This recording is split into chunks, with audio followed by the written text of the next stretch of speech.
know, I'd been conditioned so much to worry in my life. I worried about everything. And this one night I woke up in the middle of the night, worrying. And when I checked in with myself to find out what it was I was worrying about, there was nothing I should be worrying about. But I was still worrying. Then I started worrying about the fact that I wasn't worrying about something.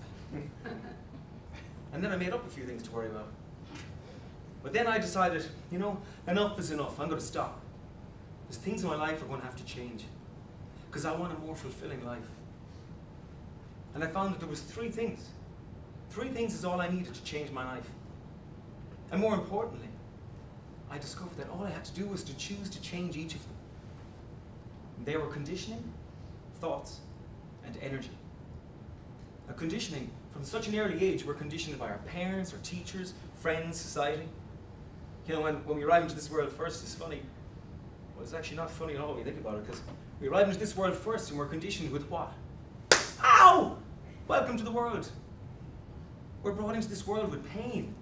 It's like as if society is trying to tell us that this life is full of pain, this world is hard and tough and rough. But it's not. It really isn't. You can change your conditioning. How many people's lives have been wasted or sabotaged by somebody telling them, you'll never amount to anything. You'll never be successful at that. Don't even try. That's their fears, their failings, their insecurities. You don't have to accept that. You can change your belief structure by taking control of how you interpret experiences and not accepting how other people condition you to perceive of experiences. But you have to choose to change the conditioning. And then thoughts. You know, thoughts create our world. They determine our reality.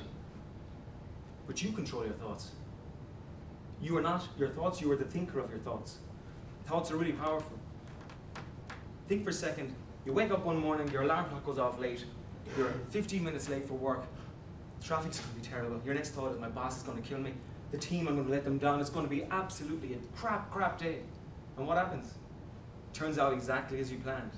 It's called a self-fulfilling prophecy. Sound familiar?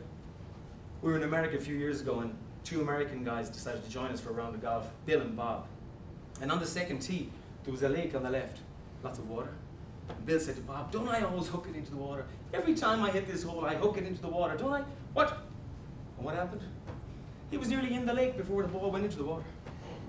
Your thoughts create your world. But you can choose your thoughts. There's a gap between the thoughts you have and then your next thought. And in that gap, you have total control over what the next thought is going to be or what the pattern thinking is going to be. But you have to choose to change your thought. And what follows thoughts is energy. Energy is everywhere. Our physicality, our emotions, our thoughts, it's all energy. And we can choose to manage the energy and the energy that we allow into us and project out of ourselves. And as professional speakers, we need to be able to manage that energy that evolves with the audience and ourselves. But you have to choose to change that energy.